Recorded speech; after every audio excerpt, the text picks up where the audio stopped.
আজকে সম্মেলনের সম্মানিত সভাপতি, সকল স্তরের ভদ্রবিশিষ্ট ভাইয়েরা আমার, আলহামদুলিল্লাহ চমৎকার বক্তব্য দিয়েছেন। আমি খুব খুশি হয়েছি যে আমার চেয়ে অনেক বেশি ভালো বক্তব্য আপনারা দিতে পারেন। আসলে বাকেরগঞ্জ এবং বরিশাল, আমরা তো একসময় বাকেরগঞ্জেরই লোক ছিলাম, বরিশাল তো পরে, আগে বাকেরগঞ্জ। কাজে কেউ যদি বলেন হুজুরে তো বাকেরগঞ্জের লোক না, এটা ঠিক না। আর আপনারা ইতিমধ্যেই শুনেছেন আমার একমাত্র আমার মেয়ে, তাকে বিবাহ দিয়েছি আপনাদের বাকেরগঞ্জে। কাজে আমি তো বাকেরগঞ্জের পার্ট। আর সবচেয়ে মজার কথা হলো, বরিশাল যদি আমার ঢুকতে হয় টোল দিতে হয়, কিন্তু বাকেরগঞ্জ ঢুকতে আমার কোনো টোল দিতে হয় না। কি কথা ঠিক না? আর বাকেরগঞ্জ আর চরমনে একেবারে কাছাকাছি, মানে বরিশাল একেবারে কাছাকাছি। যাই হোক, আসলে একজন এমপির কাজটা কি, দায়িত্বটা কি? আল্লাহ পাক যথেষ্ট পরিমাণ সম্মান দিয়েছেন, ইজ্জত দিয়েছেন, খাওয়ার জন্য পড়ার জন্য যে অর্থ তাও দিয়েছেন। এরপরে আমি এমপি হওয়ার জন্য ওখানে কেন গেলাম, কেন দাঁড়িয়েছি? আসলে দেখেন, আমি এখানে যদি 1000 বছর বক্তৃতা করি সেটা আইন হবে না, কিন্তু সংসদে 5 মিনিট কথা বলে সেটা কিন্তু আইন হবে। আমি এখানে 1000 বছর বক্তৃতা করলে সন্ত্রাস মুক্ত দেশ ঘুরতে পারবো না, কিন্তু আমি সংসদে 5 মিনিট কথা বলে সন্ত্রাস মুক্ত দেশ ঘুরতে পারবো। আমি 1000 বছর এখানে বক্তৃতা করলে আমার দেশ থেকে 28 লক্ষ টাকা পাচার বন্ধ করতে পারবো না, কিন্তু ওখানে 5 মিনিট বক্তব্য দিলে পাচার মুক্ত একটা দেশ গড়ার জন্য চেষ্টা করতে পারবো। আমি এখানে 1000 বছর বক্তৃতা করলেও চাঁদা মুক্ত দেশ ঘুরতে পারবো না, জুলুম অত্যাচার অবিচার মুক্ত দেশ ঘুরতে পারবো না, কিন্তু ওখানে 5 মিনিট কথা বললে এটা করা সম্ভব হবে। এখানে আপনারা অনেকে আছেন, সচিব মহোদয় আছেন। আসলে আন্নাসু আলা দিন মুলুকিহিম, আন্নাসু আলা দিনে মুলুকিহিম। প্রত্যেকটা মানুষ কিন্তু তার বাসার অনুসরণ করে, অনুকরণ করে। দেখবেন যে স্কুলের হেডমাস্টার ভালো, সেখানকার উস্তাদ এবং ছাত্ররাও ভালো। যে স্কুলের হেডমাস্টার খারাপ, দেখবেন ছাত্ররাও সেরকম, উস্তাদরাও সেরকম। দেশের লিডার যেরকম, জনগণও সেরকম। এটাই বাস্তবতা। এই জন্য আমি যে আয়াত শরীফ তেলাওয়াত করছি, রাজনীতির সম্পৃক্ত নাই, কিন্তু নবী আলাইহিস সালাম আল্লাহ পাক কেন প্রেরণ করেছেন, কিভাবে প্রেরণ করেছেন? উত্তম চরিত্র দিয়ে। আমাদের শায়খ মোর্শেদ নওয়ারাল্লাহু মারকাদাহু চমৎকার একটা কথা বলতেন, যেই কথারও সমস্ত কথার মূল, 2 নম্বর জমিতে 1 নম্বর ফসল হয় না, 2 নম্বর গাছে 1 নম্বর ফল হয় না, 2 নম্বর উস্তাদের কাছে 1 নম্বর ছাত্র হয় না, 2 নম্বর নেতার কাছে দেশ কোনোদিন 1 নম্বর হতে পারে না। আমি অনেক সময় এটাকে সংক্ষিপ্ত উদাহরণ দিই। একজনের নাম এ, একজনের নাম বি, একজনের নাম সি। এ বি সি 3 জনই চোর। ক্ষমতায় আছে এ, সে কি করবে? আমরা আন্দোলন করলাম, সংগ্রাম করলাম, বিপ্লব করলাম, হটাও এ বসাও বি, সে কি করবে? আবার আন্দোলন সংগ্রাম, হরতাল অবরোধ, হটাও বি বসাও সি, সে কি করবে? কারণটা কি? এটা আমাদের মেজাজের মধ্যেই আসে না, এইটাই সমস্যা। আসলে নেতা এবং দলের পরিবর্তন হচ্ছে, নীতি ও আদর্শের পরিবর্তন হয়নি। ওসির পরে ওসি যায়, প্রশাসন প্রশাসন যায়, কিন্তু আমাদের অবস্থা কি হয়? একই অবস্থায় আছি। এর কারণটা কোথায়? 54 বছর পর্যন্ত আমরা কি দেখেছি? কারা ক্ষমতায় বসেছে?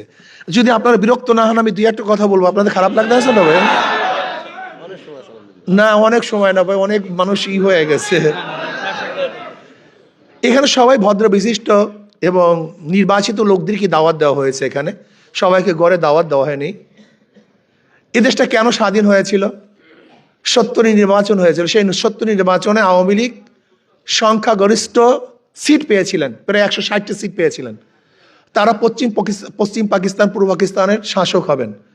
জিয়াউর রহমান শেখ সাহেব তিনি আলোচনা করতেছিলেন যে আমি উভয় দেশের প্রধান হব, কিন্তু ইয়াহিয়া খান সাহেব তার কথা রাখলেন না। না রাখার পরে যুদ্ধ চাপিয়ে দেওয়া হয়েছিল। আমরা কেন আন্দোলন করেছিলাম, সংগ্রাম কেন করেছিলাম? ভোটের মর্যাদা রক্ষা না করার কারণ, অন্য কোনো কারণ নাই। কিন্তু যদি তখন শেখ সাহেব প্রধানমন্ত্রী বা প্রেসিডেন্ট হতেন, তাহলে দেশ স্বাধীন হতো? কোনোদিন না। এখানে ভোটের মর্যাদা রক্ষা না করার কারণেই আমাদের যা যা কিছু ছিল তা নিয়ে ঝাঁপিয়ে পড়েছিলাম। 71 দেশ স্বাধীন করলাম, 72 সংবিধান রচিত হয়েছে, 73 আরেকটা নির্বাচন হয়েছিল আওয়ামী লীগের আমলে। আওয়ামী লীগের সরকারের অধীনে আরেকটা নির্বাচন হয়েছিল 73-এ। সেখানে আওয়ামী লীগ ভোট পেয়েছিল 293 ভোট। কিভাবে পেয়েছিল? এই মোস্তাক সাহেবের বাড়ি দাউদকান্দি, তিনি সেখানে নির্বাচিত হতে পারেন না। তার ভোটের বাক্স হেলিকপ্টারে দাউদকান্দির থেকে ঢাকা এনে ভোট পুড়িয়ে তারপর নির্বাচিত করেছিলেন। ওই 73 নির্বাচনে কেউ অংশগ্রহণ করতে পারে নাই, নমিনেশন পেপার সাবমিট করতে পারে নাই, ভোট কেন্দ্রে যেতে পারে নাই। দেখেন যে 70-এর নির্বাচন সঠিক মর্যাদা না দেওয়ার কারণে যে স্বাধীন হয়ে গেল মাত্র 2 বছরের মধ্যে। এর কারণটা কি? মাত্র 2 বছরের মধ্যে। আমি আপনাদেরকে বারবার একটা কথা বলতে চাই, এদেশের মানুষের কি আকল হবে না, বুদ্ধি হবে না? এ পরিবর্তনে বি, বি কে পরিবর্তন সি, সি কে পরিবর্তন করে ডি, কাজটা হবে কি? একই তো চরিত্রের মানুষ, একই তো আদর্শের মানুষ। আমি যেটা বলতে চাই, না ছিল না তা না, আমরা ভালো মানুষকে নির্বাচন করতে পারি না। কেন পারি না? ভালো মানুষগুলির অবস্থাটা কি? সে তো ঘুষ খায় না, সুদ খায় না, সে তো বিশাল অঙ্কের টাকা ব্যাংকের থেকে মারিন করে না। আর নির্বাচনের ব্যবস্থার মনে হয়ে গেছে টাকা দাও, টাকা দাও, টাকা দাও, টাকা দাও, টাকা দাও। নির্বাচন মানি মারামারি, নির্বাচন মানি কাটাকাটি। একজন ভদ্রমহিলা আমাদের সচিব মহোদয়, সে কি এখন মারামারি করতে যাবে? আমি পীর মানুষ, আমি কি মারামারি করতে যাব? এখন কি করতে হয়? আমি যখন প্রথম নির্বাচন করেছি, বিশ্বাস করবেন না, আমার মুখের মধ্যে ধোঁয়া ছেড়ে দিত বিড়ি। এটা করছে, পাবলিক করছে, কিন্তু আমি পিছপা হইনি। কেন? এই সমাজকে পরিবর্তন করতে হবে, এই ঘুণে ধরা সমাজকে পরিবর্তন করতে হবে। যদি আমরা পিছনে সরি, যদি ঘর ছেড়ে দেয় মালিক, তখন ঘরের মধ্যে সাপ বিচ্ছু বাসা বাঁধে, কিন্তু যখন মালিক সেখানে যায়, সেখানে বাসা বাঁধতে পারে না। আমরা ভদ্র বিশিষ্ট মানুষগুলি যারা দেশের কল্যাণ চাই, মানুষের কল্যাণ চাই, এই লোকগুলি পচা গান্দা রাজনীতির থেকে দূরে থাকার কারণে এখানে চোর ডাকাত বদমাশরা যা বাসা বেঁধেছে, সব 2 নাম্বার 6 নাম্বার লুটেরা গুন্ডা বদমাশরা এখানে অংশগ্রহণ করেছে। আমরা কি চাই? আমরা চাই এখানে ঘরের মালিক আসবে এবং সেখানে সাপ বিচ্ছুগুলা পালিয়ে যাবে। ঘরের মালিক আসবে, চোর ডাকাতরা দখলকৃত জমি ছেড়ে দিবে। ঠিক আমরা কি চাই? ভদ্র বিশিষ্ট মানুষগুলি ক্ষমতায় আসুক, দিনদার এখানে আসুক। যদি দিনদার এখানে না আসে, 1000 বছর চেষ্টা করবেন, চিল্লাবেন, আন্দোলন করবেন, সংগ্রাম দিবেন, বারবার জীবন দিবেন, রক্ত দিবেন, এ দেশ পরিবর্তন হবে না। আমি আগেই বলেছি, আমি এখানে কেন নির্বাচিত হতে চাই। আমরা সবাই বলছেন বাকেরগঞ্জ উন্নয়ন, বাকেরগঞ্জ উন্নয়ন সেকেন্ডারি কাজ। একজন এমপির কাজ শুধু রাস্তাঘাট করা না, একজন এমপির কাজ হলো আগামী দেশটা কোন নীতি এবং আদর্শতে চলবে সেটা নির্মাণ করা, এটা বিনির্মাণ করা। এদেশে চুরি হবে কি হবে না, ডাকাতি হবে কি হবে না, জুলুম অত্যাচার হবে কি হবে না, অবিচার হবে কি হবে না, গুম হবে কি হবে না। আজকে বিচারের অবস্থাটা কি? সেখানে নিরপেক্ষ বিচার নাই। আজকে বর্তমান বিচারালয়ের মধ্যে নিরপেক্ষ বিচার নাই, অথচ একজন বিচারালয়ে থাকা উচিত। এখানে ভদ্র বিশিষ্ট লোক আছেন। একটা ভালো কান্ট্রির সবচেয়ে বড় নমুনাটা কি? রাস্তা ঘাট না, একটা ভালো কান্ট্রির সবচেয়ে বড় নমুনা হলো বিচার ব্যবস্থা। এটা সুবিচার হলো সবচেয়ে বড় নমুনা। অথচ আমাদের সুবিচার বলতে কিচ্ছু নেই। এই যে নমিনেশন পেপার নিয়ে দেখেন, এক নমিনেশন পেপারে একজনের ভুল হয়েছে, তার নমিনেশন পেপার কারেক্ট, ওই একই কারণে আর একজনকে বাতিল। এটা কেমন হলো? এটা কিসের বিচার আমাকে বলেন? তাহলে আইন জানে না বা প্রয়োগ করতে পারে না। সব জায়গায় গ্যাঞ্জাম, সব জায়গায় ঘুরে ধরছে। এই সমাজ থেকে লুটকে বন্ধ করতে হবে, জুলুম অত্যাচারকে বন্ধ করতে হবে, সাম্যতা, মানবিক মর্যাদা, সামাজিক ন্যায় বিচার প্রতিষ্ঠিত করতে হবে।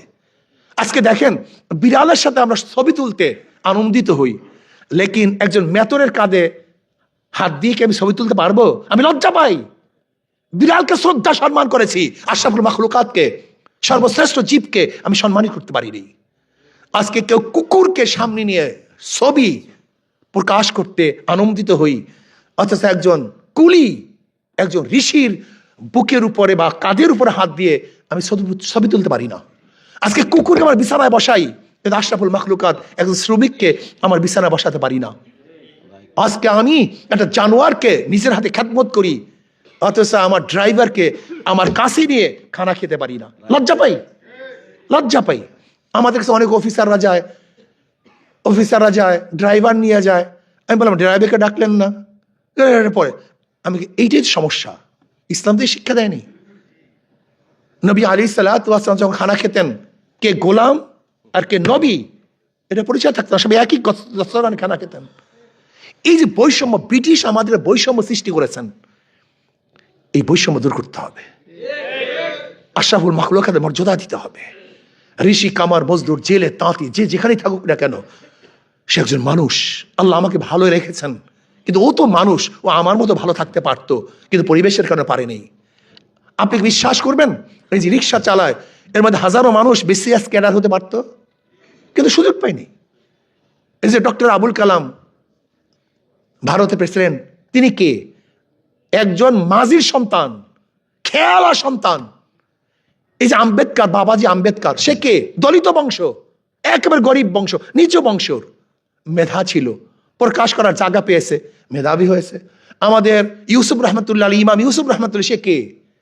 একজন ধুফির সন্তান, তার বাবা মা ধোফাগিরি করত। এরকম হাজারো রাস্তার সন্তানরা যারা মেধাবী, কিন্তু তারা সেই মেধা প্রকাশ করার জায়গা না পাওয়ার কারণে ধূলিসাৎ হয়ে গেছে।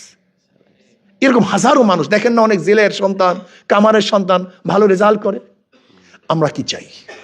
আমরা চাই আশরাফুল মাখলুকাতকে মর্যাদা দিতে, কাজে লাগাতে। আজকে ইউনিভার্সিটি বুয়েট আছে, কিন্তু ডিজাইন করার জন্য, পর্দার ডিজাইন করার জন্য বিদেশ থেকে কেন ইঞ্জিনিয়ার আনতে হবে? আমাদের দেশে ডিজাইনার হয় না কেন? এত ডাক্তার কই, চিকিৎসার জন্য বিদেশে যেতে হবে কেন? একজন সেই মানে ডাক্তার হয় না কেন? একদিন চিন্তা করছেন? একটা ভালো বিল্ডিং ডিজাইনের জন্য আমাদের দেশে কেউ নেই, একটা কম্পিউটারের জন্য কেউ নেই। তার মানে মেধা প্রকাশ করার কোনো সুযোগ আমাদের দেশে নেই। শিক্ষা ব্যবস্থাকে ধ্বংস করে ফেলেছে। আজকে আমাকে এক সাংবাদিক প্রশ্ন, আপনি কি করবেন? আমি বলে আশরাফুল মাখলুকাতকে কাজে লাগার ব্যবস্থা করব। এই জনশক্তিকে কাজে লাগার ব্যবস্থা। 18 কোটি মানুষ যদি 1 ঘন্টা কাজ করে, 18 কোটি ঘন্টা, 18 কোটি ঘন্টা যদি কাজ করে, তাহলে দেশকে কোথায় নেওয়া যায় আমাকে বলেন তো? 1 ঘন্টা যদি কাজ করি আমরা, 1 ঘন্টা 18 কোটি ঘন্টা কাজ হয়, কিন্তু আমরা কাজে লাগাতে পারি না। আজকে এই জনসংখ্যাকে যদি কাজে লাগাতে পারতাম, আল্লাহ পাক যে সম্পদ আমাদেরকে দিয়েছেন, মানব সন্তান, মানব সম্পদ, এর চেয়ে বড় কিছু আছে বলে আমি মনে করি না। খনি আমার জন্য, স্বর্ণ আমি না থাকলে কোনো দাম নেই। আমি মানুষ আসি তো স্বর্ণের দাম, আমি না থাকলে ডায়মন্ডের কোনো দাম নাই। আমি আসি বিদায় ডায়মন্ডের দাম, আমি আসি বিদায় তৈলের খনির দাম। সে আশরাফুল মাখলুকাতের কোনো দাম নেই। আসুন না আমরা সম্মিলিতভাবে এই দেশটাকে গড়ার চেষ্টা করি। ইসলাম হুকুমাত কায়েম করে, সাংবাদিক আমাকে প্রশ্ন করে, যদি ইসলাম হুকুমাত হয়, আপনি কি যদি ক্ষমতা যান কি করবেন, কোন আইন অনুযায়ী চলবেন? আমি কি কোরআন ও সুন্নাহর আইন অনুযায়ী? কলে মৌলবাদী, দক্ষিণপন্থী, চরমপন্থী অনেক কথা বলে। আমি বললাম, সেকুলারিজম বিজয় হলে আপনার মধ্যে প্রশ্ন থাকে না, কমিউনিজম বিজয় হলে আপনার মধ্যে প্রশ্ন আসে নাই, ডেমোক্রেসি বিজয় হলে আপনার মধ্যে প্রশ্ন আসে নাই, ইসলাম বিজয় আপনার মধ্যে এত প্রশ্ন আসে কেন? ঘটনা কি? ইসলাম ফুবিয়া ঢুকানো হয়েছে রন্ধ্রে রন্ধ্রে, আস্তে আস্তে আস্তে আস্তে। ইসলাম ফুবিয়া, শরিয়া মানি বিশাল কিছু। এই প্রথম আমি বলছি শরিয়া আইন বাস্তবায়ন, দেখছেন তো হইসে পড়ে গেছে। শরিয়া মানে কি? আমরা শরিয়া বুঝেন তো নামে, শরিয়া কি জিনিস? আইন, ল, ইসলামিক ল। যাই হোক, কথা আর বলবো না, আপনারা ফেড আপ হয়ে যাবেন। আসুন না, এই কাজটা আমার একার না, একা কেউ কিছু করতে পারে না। তারেক বিন জিয়াদ রহমতুল্লাহ আলাইহি স্পেনে ঢোকার পরে সমস্ত নৌকাগুলি জ্বালিয়ে দিয়েছেন। কি বললেন? তোমাদের পথ দুইটা, হয়তো শত্রুদের সাথে মোকাবেলা করবে, শহীদ হয়ে শহীদ মর্যাদা পেয়ে দুনিয়ার থেকে বিদায় হবা, আর একটা হলো কি, কাপুরুষের মতো নদীতে ঝাঁপ দিয়ে মারবা। এর বাহিরে কোনো পথ নেই। কিন্তু মুসলমানরা নদীতে ঝাঁপ দিয়ে কাপুরুষ মারা যান নেই, যুদ্ধ করে স্পেনকে বিজয় করেছিলেন। আমি মনে করি আজকে একার দ্বারা কোনো সম্ভব না। হয়তো আমরা বিজয় হব অথবা শহীদ হব, এর বাহিরে কোনো আমাদের রাস্তা নাই। রাস্তা দুইটা, ইনশাআল্লাহ আমি বিশ্বাস করি। আমি বিশ্বাস করি এখানে যারা এসছেন ভদ্র বিশিষ্ট মানুষ, আমরা শপথ গ্রহণ করি আগামী নির্বাচনে বাঁকেরগঞ্জ থেকে হাত পাখাকে আমাদের সচিব মহোদয় বলছে 80% ভোট পেয়ে, ইনশাআল্লাহ আপনারা যে চেষ্টা করেন 80%-এর উপরে ভোট পেয়ে ইনশাআল্লাহ হাত পাকা বিজয় অর্জন করবে ইনশাআল্লাহ। একটু চেষ্টা লাগবে, সাধনা, ও জাহিদু ফিল্লাহি হাক্কা জিহাদি। আমার কোনো ফায়দা নেই, বিশ্বাস করবেন কিনা। এই যে ট্যাক্স মুক্ত গাড়ি, আচ্ছা আমি ট্যাক্স মুক্ত গাড়ি দিয়ে কি করবো? আমি তো চিন্তা করছি ট্যাক্স মুক্ত গাড়ি, যে ট্যাক্সের পয়সা আমার কাছে আসবে সব গরিবের প্রতি বিলিয়ে দেব। আমি কেন এটা ব্যবহার করতে যাব? বিশ্বাস, আমি এমপি হলে সরকারি কোনো তৈল, অমুক তমুক, হাবি জাবি সুযোগ সুবিধা আমি নিতে যাবো কেন? এটা তো আমার কারণ হয় নাই, করছেন আপনারা। যদি সুযোগ সুবিধা গ্রহণ করতে হয় আপনারা গ্রহণ করবেন, আমি কেন গ্রহণ করতে যাব? আমি সেদিনকে বলেছি যে মেজর জলিলের একটা ঘটনা বলছি। মেজর জলিল সাহেব, আপনার ফ্যাটাফোন নাই তো ভাই? মেজর জলিল সাহেব বলতেছেন একদিন একটা বক্তৃতায়, ভোটার দিদিকে ভোট দিতে গেছে একজন মুরব্বী মানুষ। তা যারা ছিল কর্মী টর্মী ছিল, বলছে এই মুরব্বী আসছে, একটু করো, আনন্দ করো, সম্মান করো। 7 আপ, তাকে 7 আপ দিস, 7 আপ খেয়েছে। এবার বলছে অমুক মার্কায় ভোট দিয়েন। ভোট দিছে, ভোট দেওয়ার পরে আবার আসছে, জীবনে 7 আপ খায় না, প্রথম 7 আপ খেয়েছে। এখন দেখেন আদর নেই, যত্ন নেই, তাকে বলতেও বলে না, ডাকেও না। তাই মুরব্বী নিজে গিয়ে বসছেন, কিন্তু কেউ কিছু কথাও বলে না, বরং বিরক্ত সবাই। বলে ভাই একটু পানি দাও। তো এক কর্মী অবজ্ঞর সাথে একটু পানি দিছে। বলে ভাই এই পানি নয়, যে ফস করে ওটা সেই পানি দাও। বলে মুরব্বী ভোটের পরে আর পানি ফস করে না, পানি ফস করে ভোটের আগে, ভোটের পরে আর পানি ফস করে না। আমি বলছি যারা ভোটের আগে পানি ফস করবা, ভোটের পরে তোমরা নিজেরা ফস হয়ে যাবা। আর যারা ভোটের আগে ফস করবা না, ভোটের পরে তোমরা জাগ্রত হবা। ক্লিয়ার কাট কথা। আসুন ইনশাআল্লাহ আমরা সবাই সম্মিলিতভাবে বাকেরগঞ্জ নয়, গোটা বাংলাদেশকে গড়ার জন্য ইনশাআল্লাহ বাকেরগঞ্জ থেকে যদি আপনারা মনে করেন আমি সংসদে গিয়ে বোবা হয়ে থাকবো, তাহলে আমাকে ওখানে পাঠাবার কোনো দরকার নেই, বোবা পাঠাবার কোনো দরকার নেই, ওখানে বোবার কাজ না।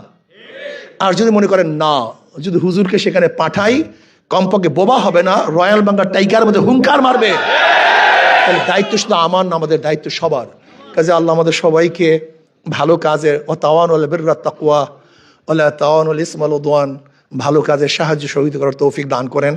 আর আমরা সবাই চেষ্টা করব ইনশাআল্লাহ, যদি অবশ্যই চেষ্টা করি, আস-সায়ু মিন্নি ওয়াল ইতমামু মিনাল্লাহ, আমরা চেষ্টা করব পূর্ণতা ঘটাবেন আল্লাহ। আপনি এসছেন, অনেক খুশি, অনেক শুকরিয়া। ইনশাআল্লাহ দেখা হবে ভবিষ্যতেও। ইনশাআল্লাহ আমরা যেন সবাই হাসি মুখে একই সাথে থাকতে পারি এবং জান্নাতের মধ্যে একই সাথে থাকতে পারি, আল্লাহ পাক সেই ব্যবস্থা করে দেন। আপনাদের জন্য কিছু